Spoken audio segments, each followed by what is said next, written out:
And I'm not saying that the knee shouldn't travel over the knees.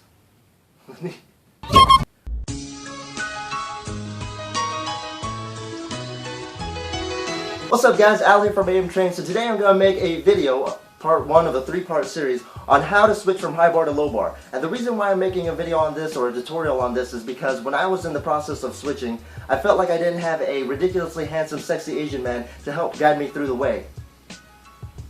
Yeah. So why should you switch? Well, it's going to be a personal preference thing, and it also really depends on how you kind of have your squat technique and also your leverages in the squat.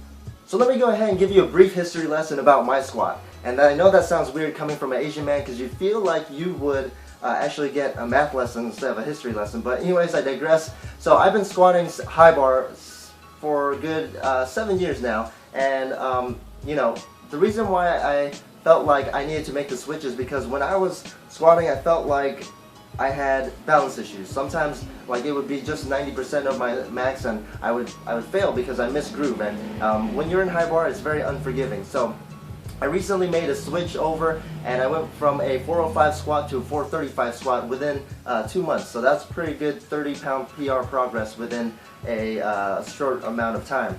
So one of the main reasons why I switched over from high bar to low bar is because it was a balance issue.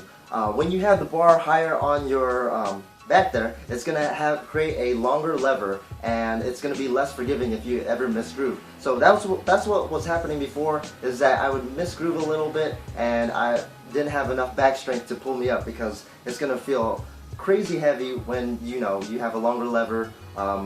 It's kind of like holding out a weight here compared to holding it here. So that's one of the reasons why I switched over. And I'm not the only one, because even elite powerlifters like Eric Lillybridge, when he did an interview with Mark Bell asked him, why does he wait forever when he unracks the bar? And his simple answer was balance. He pretty much had to find his way balancing through, and you know, if you've watched his videos before, he would take a good 10 seconds before he started to squat, which, you know, everyone knows that when you max squat, having that load on, just holding it there feels like an eternity. So that's one of his reasons why he switched over as well. Another reason why you want to consider low bar is it might be easier on your knees. The reason why that is because when it's low bar, when the bar is lower on your back, you're actually going to have to sit your hips back in order to keep the bar path directly over your midfoot, and that creates a positive shin angle, and a positive shin angle actually reduces the stress on your knee, because you are actually having a more compressive force rather than a shearing force if you were to have your knees jet forward. And I'm not saying that your knees aren't allowed to travel over your toes. Just understand that when you do have that positive shin angle, or you don't allow your knees to travel over your toes, the force is going to go somewhere else, and it's most likely going to go towards your back. But it's all risk versus reward thing, so another decision that you have to make. Another thing that I considered when I switched over from high bar to low bar is, why should I do it? Because I felt like I needed to lift more weight, and a lot of great powerlifters out there, they all squat, a good amount of them squat low bar, and what this allowed me to do personally is to use more of my posterior chain, because I was a very quad dominant squatter, especially when I was going from high bar, because I was really upright, and everyone knows that it's definitely going to be a little bit more quad dominant. So I felt like I had a great deadlift. I have a 525 deadlift, and I felt like I didn't even get to use more of my glutes or hamstrings as much. Another thing that I noticed is that when I went from high bar to low bar, I felt like I didn't have to go as really ass to grass in order to get that stretch reflex going on because of my torso angle. So when you're starting off in the transition, I suggest that you play around with bar positioning. Not everyone is built the same, so you might have to go a little bit of a high low bar, or a low high bar. Really up to you. Some people even go mid bar. For me personally, I like to have the bar right underneath the spine of my scapula. You can see here, I actually have some scarring from when I transitioned. If you guys follow me on Instagram, I posted a picture that pretty much I was bruised and scraped up. And that was me being dumb and, you know, squatting in a bro tank. So that's one suggestion I also suggest, yeah, that's a little redundant, is that you should kind of squat with sleeves on when you're first learning, because it will, especially on the knurling on your bar, it will rip you apart. So when you're getting into position, I like to suggest that when you're starting off, start wider. You're definitely going to go pretty wide, and as your flexibility and mobility starts to improve, you can go ahead and continue to bring your hands in. But in the beginning, start off wide, and you want to make that shelf. Everyone talks about being really tight, because you can really be tight with the bar positioning without really cranking your arms in. So if you bring in your shoulder blades and make that shelf, because you are, for me, I place it right above my deltoids. Everyone has been saying this, you know, it's kind of a broken record, but I want to emphasize it again that you want to place it right above the deltoids and right underneath the spina scapula for me. So my bar positioning, I'm starting off wide, and I made that shelf. You can see how it sits right underneath the deltoid there, or right underneath the spine of the scapula, and that is my bar position.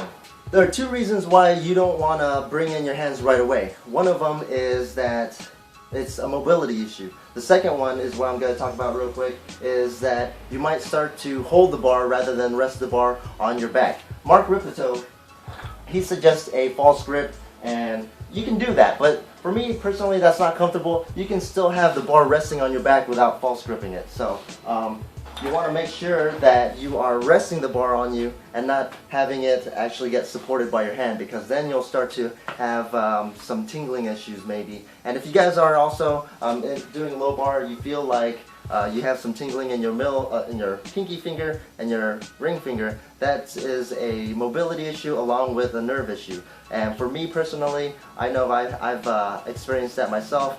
One of a occupational therapist that I work with, he suggests that you do some nerve flossing.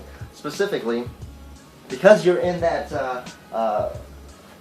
position, you're actually stretching out that ulnar nerve. So the nerve that goes all the way down to your pinky finger, kind of that nerve that you hit the funny bone area. So what I suggest for that is this cool dance move, but it's really a flossing technique, is where it looks like this. So like I said, you don't have to do this if you don't have that nerve issue, but if you do, this is a great thing to get rid of that pain, because it not only looks really cool, is because it's helping floss that nerve going through. The whole idea with this is that when you pull in, it's going to actually stretch right here, so the nerve is going that way toward the fingers, and then when you pull away, you are stretching it back, so it's sliding back and forth, and that's going to help kind of free it up. Imagine if you had both sides tingle, so it would look like this. I know, really cool dance move. So the other issue that you might run into is your mobility. That's going to be a huge difference with high bar and low bar, is that you are going to crank up your shoulders. If you don't have good shoulder mobility, then it's going to be a little bit difficult to make the transition. So for me, I will give you a good rule of thumb, because you're in that position.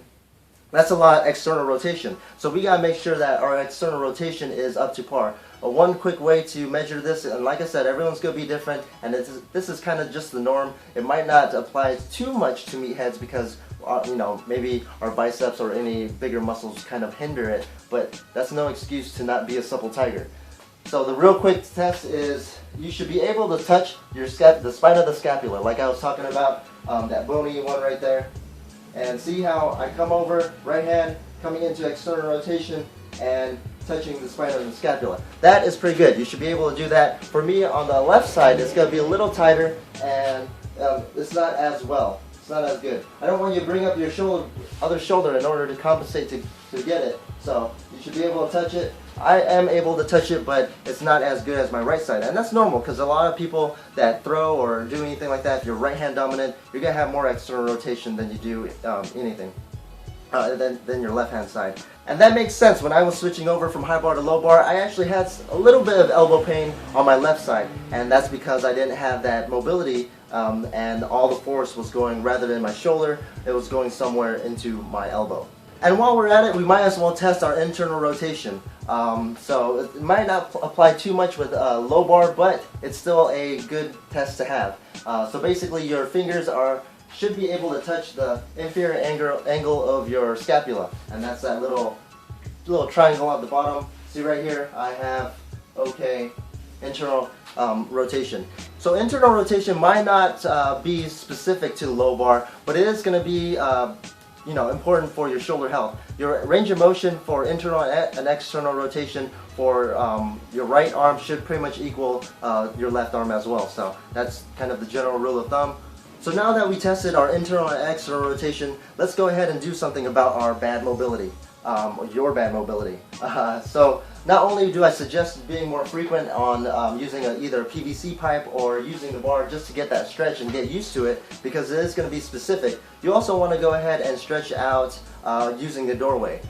One of the best stretches that I can suggest is a doorway stretch where you pretty much, here's the doorway, put your hands in and you lunge through and you try to get that stretch in your chest, and also you're getting that external rotation stretch at the same time. It's going to be very specific. There are other stretches that you can do in the doorway where you have your arm higher and then you stretch through. That's a great one to do. Might as well do it as well. The middle one and then the low one. I really suggest the low one because it's going to be specific to the low bar. One thing I should warn you about having extra mobility or increasing your mobility is that you have to have the strength in order to control that extra range of motion that you obtain. So make sure that when you are stretching and doing all that, you also want to do strength work in order to make sure that you can support that extra range of motion. That's why a lot of people can get hurt if they have, the extra mobility, but they don't have the control. So exercises that help out with strengthening in that position will be pretty much specific to that position.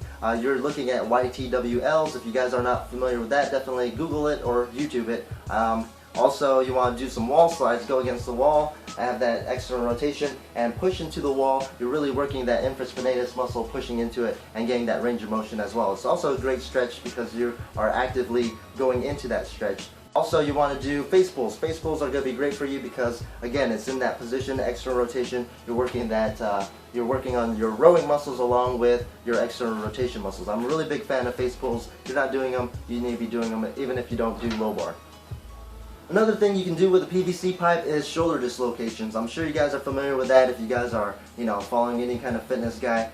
They like that shoulder dislocations where you get that broomstick or your PVC pipe, bring it above, over, and all the way back and in. And you want to slowly bring your grip in so you can get that more mobility, more of that stretch, and it's really going to be really healthy for your shoulders, because shoulders, or at least your GH joint, it's going to be really reliant on that mobilization, all that mobility. And so don't get that mixed up with having a stable shoulder blade. You want to have a stable shoulder blade and a mobile GH, or your glenohumeral joint. Alright, so that was part 1 of the 3-part series. Hopefully you'll stay tuned for part 2 and 3 where I talk about technique, also hip mobility issues that I come across, and even miscellaneous things that has helped me along the way from transitioning from high bar to low bar. And even if you guys aren't transitioning from high bar to low bar, if you are already doing low bar, you still need to be doing these mobility techniques and also apply these little pretty much principles to help you from future pain and also to help you with gain. Future pain,